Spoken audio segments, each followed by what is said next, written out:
Hello, and welcome to Better Health. I'm Dr. Bobbie Stowe, and this show is about you, the audience, the patient. In the next 30 minutes, we will explore, answer, and hopefully intrigue you to think about alternative methods to help explain and treat medical conditions and to help you achieve and maintain health. In our last show, we discussed complementary and alternative medicine, what it was, who used it, what therapies were used most often, and most importantly, we pointed out the differences between Western conventional medicine and complementary and alternative therapies. If you saw that show, you would have learned that CAM therapies differ in our approach to and our treatment of a variety of health issues that can rob individuals of their health. And that is the focus of this and all shows, to allow you, the viewing audience, the opportunity to learn more about the different methods available to you as we all seek better health. But first, let's define what health is. Health is not merely the absence of disease, but rather a homeostatic balance of the systems and processes of the body. It is the harmony of the 12 systems of our body that allows the body to function healthy and hopefully prevent disease. Again, this show has been designed to provide you with information that you might be able to use to be better informed about achieving and maintaining your health. Many times there are alternative methods available for a given condition, and it is our desire to inform you about these therapies as we all strive and seek better health.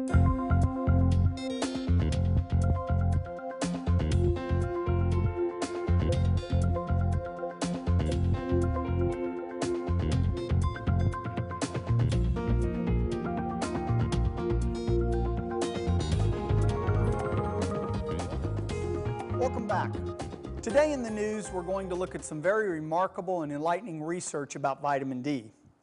Primarily derived from the sun, vitamin D is a vital nutrient in our bodies, but due to continual bad press about sun exposure, many people are now avoiding the sun, and this is having dire consequences on our health. 3 studies have come out recently that demonstrate why sun exposure and vitamin D are vital.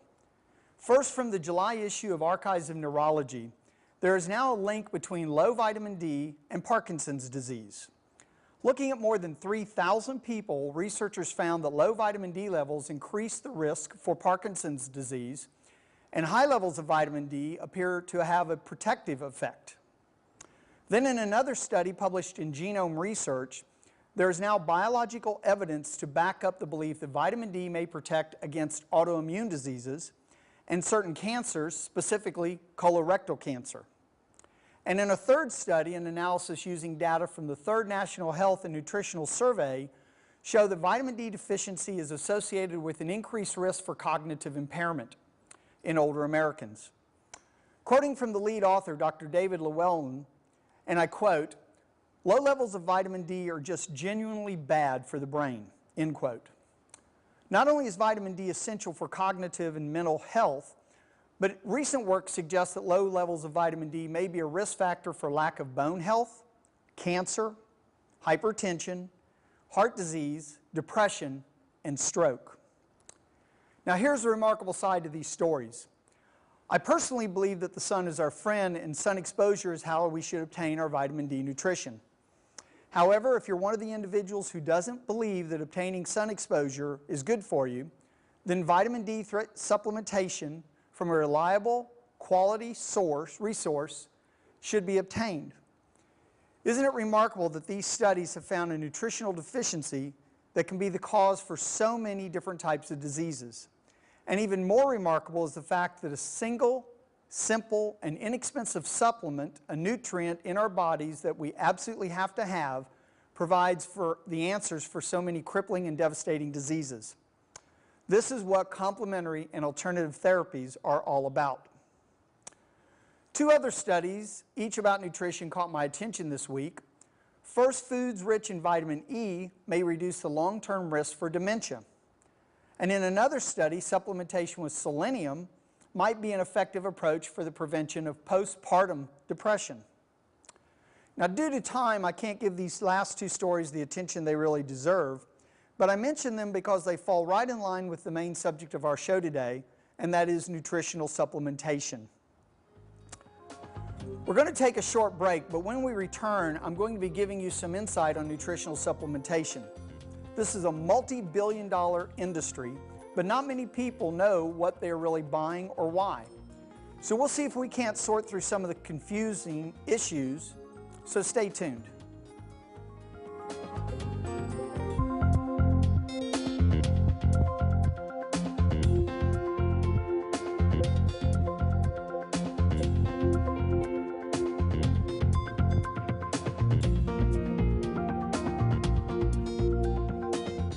Welcome back to Better Health.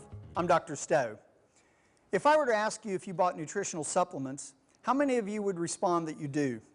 Chances are many of you either occasionally or routinely buy nutritional supplements for one reason or another.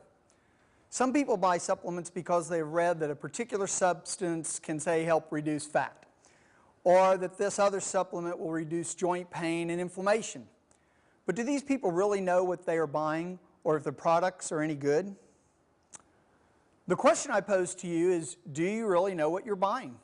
How do you know that the supplement in the bottle, the ingredients on the label, and the quality and quantity of the pill in the bottle are what they really say they are? Are you buying something that will help your body or something that you may be flushing down the toilet? The fact is that most all of us would not be able to answer that question. But why? Why is it that we'll walk into a store and select this or that supplement without the foggiest clues to what we're buying? I know many of you will talk to the clerk working at the store and ask what this supplement is used for, but does he or she really know? Some of you will tell me that the clerk tells you to buy supplement X because you've looked it up on the internet and you've looked up your symptoms, and the internet says that you need this or you need that. So you walk into the store, grocery store, drugstore, vitamin shop, and you tell them that you're looking for this or that, and you walk out with a bottle or two. And you think or hope what you're taking will take care of your condition, but will it? Will that bottle of pills that you're buying provide you with a quality of ingredients that will help you overcome whatever symptom you're trying to deal with or trying to prevent? Well, in today's show, I want to explain 3 criteria that I use when selecting nutritional supplements that I provide to my patients, and why I believe these 3 criteria can help you to better health. But before I talk to you about my criteria, I want to first compliment anyone who will turn to or at least consider nutritional supplementation as a way of assisting them with whatever condition or symptom they're experiencing. I personally believe there's a time and place for prescription drug medication. Prescription drugs have probably saved many lives and in some cases can provide a quality of life where nothing else might. However, with that said, I also believe that too many times drugs are used without first looking to the human body and nature and less simple, less complicated answers for many conditions, just like the news about vitamin D a moment ago. An example of this occurred in my own family many years ago. Our youngest son was diagnosed with asthma after multiple visits to the pediatrician, and he was finally placed on inhalers and steroids. Believing in alternative therapies, my wife took him to a colleague, and my son was diagnosed as having a zinc deficiency, and he was placed on zinc as well as some other nutrient support for his specific symptoms. Within a few weeks, our son's symptoms disappeared, and after a very short period of time, we threw away his inhalers and his steroid, and our son has been virtually free of all symptoms since. This is not to say that the medical doctor was wrong in her diagnosis, but rather that without proper nutrition and nutritional support, the body will develop symptoms as a means of telling us that it needs something. What I and other CAM doctors do is help people understand what the body is trying to tell you. In another show, I will talk to you about laboratory testing that I use to determine objectively what your body might need in order to function properly and maintain health. But for today's show, let's see what quality supplementation can do for you. As I stated earlier, I use 3 criteria in the process of deciding which of the hundreds, if not thousands, of nutritional supplements to recommend to my patients. I have chosen these three criteria because of their objective science behind each one. My first criteria is called Good Manufacturing Practices, or GMP for short. My second criteria is termed third-party assays. And my third criteria is termed bioavailability studies. But exactly what are these criteria and why do I use them? First, let's look at GMP, which again stands for Good Manufacturing Practices. GMP for short. Under Title 21 of the Code of Federal Regulations, Section 111, companies can manufacture their supplements according to the federal government guidelines and then label the supplements that they have met such standards. Specifically, what this means is that a nutraceutical company manufactures their products at the same standard as set forth by the government for the pharmaceutical companies. To the consumer, what this means is that the companies you are buying your supplements from has gone to the expense and followed the governmental procedures to make sure that the quality of their product meets the highest standards possible. And the way you know that the company has met these exacting standards is the label that's placed on the product, and that is the GMP symbol. So for you, the consumer, all you have to do is look on the label of the product you're buying and see if the GMP is on the label. And so then be assured that the particular product, and probably the nutraceutical company, has met the highest production standards as set forth by our federal government. Now, a note of interest I should interject at this point is that I have found a few companies that do not place the GMP stamp on their product even though they have met such standards. This is surprising to me because while the companies have met the exacting standards, they're not advertising about the quality of the product that the public is buying. As far as I'm concerned, if I went to the expense and trouble of manufacture a product to these high quality standards, I would want the buying public to know that they're getting a vastly superior product than what they might be getting from, say, a company that has not met these federal standards. I don't know why these companies don't inform the public about their quality, but I do know they exist. So if you're currently buying a product and it doesn't have the GMP stamp, and you believe this criteria is important to you, I would recommend you review the company's website or contact the store where you purchased the product and try to determine if the nutraceutical company met GMP practices and standards. Now, the second criteria I follow is called third-party assays. In basic terms, third-party assays are when a third independent party, not the manufacturer and not the supplier of the raw materials, examines and tests the raw products to make sure what is going into the supplement. So at the beginning of the process, to make the supplement, this third independent party examines and tests the raw product to make sure that it meets the standards and to verify to the nutraceutical company that they are getting the quality product they need and it is free of contamination. Then after the product has been made, the same independent third party will take the bottle off the final production run and analyze and test this finished product to determine that the quality and the quantity of the product in the bottle that is on the label is actually what you are purchasing. What does this do for you, the consumer? It verifies that if you're purchasing 500 milligrams of magnesium, that the pill actually has 500 milligrams of magnesium in it. Without this assay, how do you actually know that you are buying and ingesting? The simple answer is without third-party assays, you don't. It would be like buying a home but not getting it inspected. You might be getting what you pay for, or you might be buying a home that needs major repairs. Let me give you a quick example of why quality is so important to me. Primrose oil is a product I recommend for women who have difficulties with their monthly menses and breast tenderness and cramping. I once researched a product that claimed to use primrose as their primary ingredient, but after digging a little deeper, I found that what they actually did was grind up the stem and the leaves of their primrose plant for their supplement. The problem with this is that the actual active ingredient in the primrose plant is the flower. However, because they did use primrose plant, they could legally state that they sold a primrose product. But was the purchaser really getting what they thought they were buying? I would suggest they were not. This is actually and exactly why it is important to know what you are buying. Otherwise, you just might be wasting your money. My third and final criteria is what is typically called bioavailability studies. In the simplest of terms, what this means is that does the pill, the capsule, the tablet, or even the liquid that you are ingesting Does it break apart in the body where and when it should? What good is it to take a supplement that doesn't come apart in a location in your digestive tract where it is supposed to, where it is supposed to dissolve, or worse yet, maybe it doesn't break apart at all? If the supplement passes through without opening, then all you've really done is wasted your good hard-earned money and received no benefit. I have personally seen many x-rays of patients' abdomens, their belly, where I have seen unopened and undigested supplements in their digestive tracts. This is truly a waste of money and a disservice to those individuals who thought they were buying something that would help them. So these are my 3 criteria that I follow, and to tell you the truth, there are many, many supplement companies selling their products that simply don't meet these criteria. 1, 2, or any of them actually.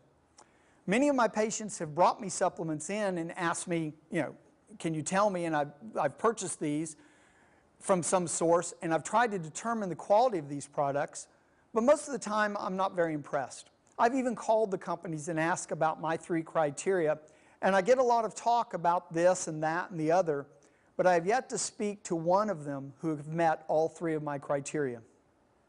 So what are you, the consumer, supposed to do when you're trying to decide not only what supplement you might need, but how, which company can you trust to make a particular quality product?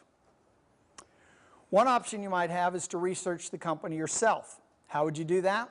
Well, of course, today you'd go to the internet. You could review the company's websites that carry the product, and if you're thinking about taking them, call them if necessary. Ask them about the quality of their product. If they don't at least meet the GMP criteria, I personally wouldn't use the product.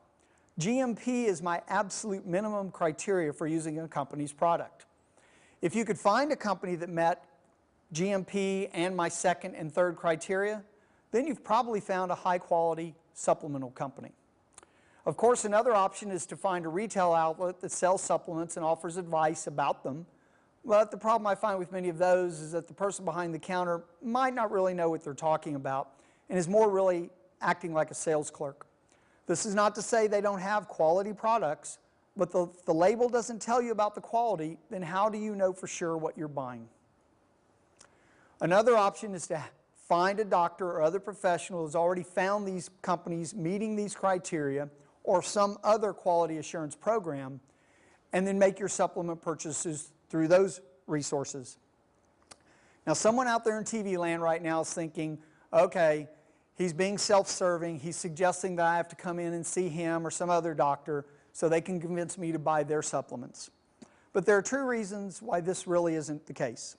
First, if you're currently buying supplements and they're not good for you, aren't you just wasting your money? And the second reason is that most products that meet my criteria are generally not much more expensive than what you're going to find in retail stores. So not only are you buying a quality product for not much more money, but you have assurances that these products are what they say they are and what they're doing and what they're supposed to do. In my opinion, anytime you buy something, you want to get what you pay for. And by using at least some of my 3 criteria, you can have some assurances that the supplements you're buying are providing you with a product that meets your needs. There's one more segment to our program, and it's called Ask the Doctor.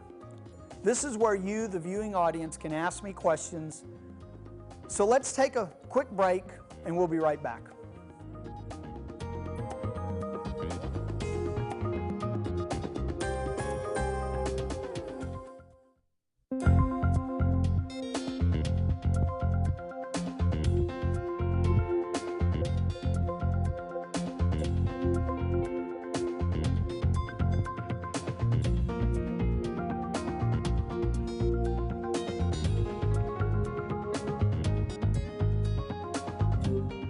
Welcome back.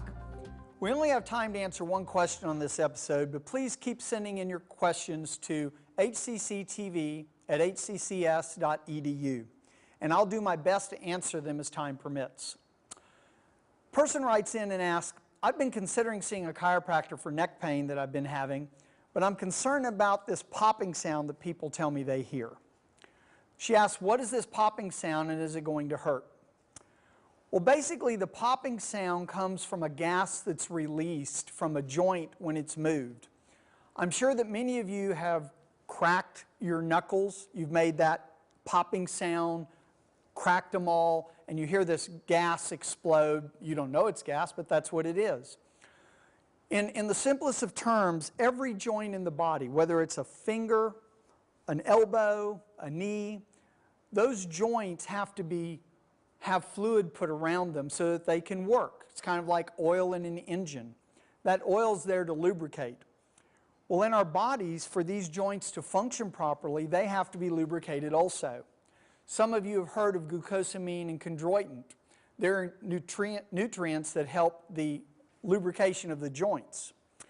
So what happens is you have a joint and you have a capsule that surrounds the joint, and that's where a fluid is inserted. It's called synovial fluid. Well, in that fluid, it goes around to lubricate the joint.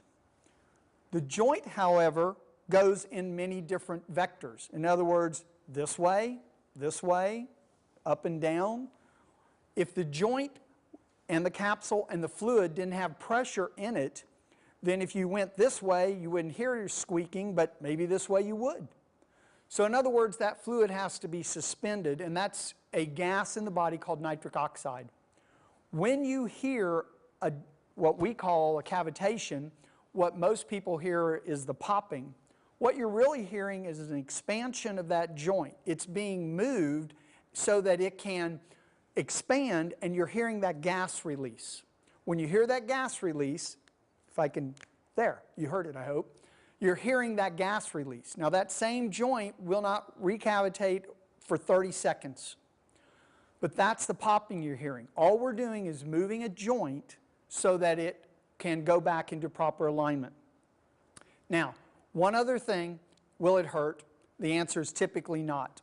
If you are going to go ahead and have an adjustment, which I do hundreds a week, I haven't hurt anyone. The only time someone gets hurt is when they tighten up their muscles. What I would suggest to you is that if you're nice and loose, then when you have that adjustment, the doctor will be able to make that cavitation.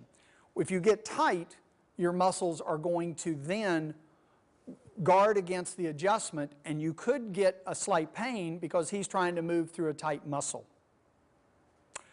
Well, that ends our second segment of Better Health. I hope you've enjoyed the show.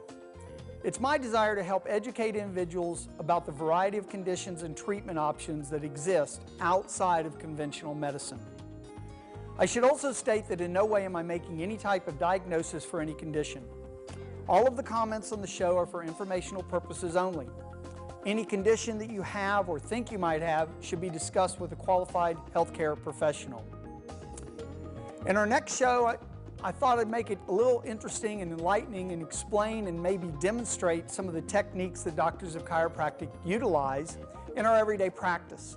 And if possible, if I can find a willing assistant to come and help me with the show, I'm going to even demonstrate a spinal adjustment. If you've ever thought about going to a chiropractor as an alternative therapy, this is the show you won't want to miss. Again, I encourage you to send me your questions, anything you have regarding today's topic or other health-related topics. Send me an email to hcctv@hccs.edu, and as time permits, I'll answer your questions on air. Until our next show, take care, enjoy life, and live healthy.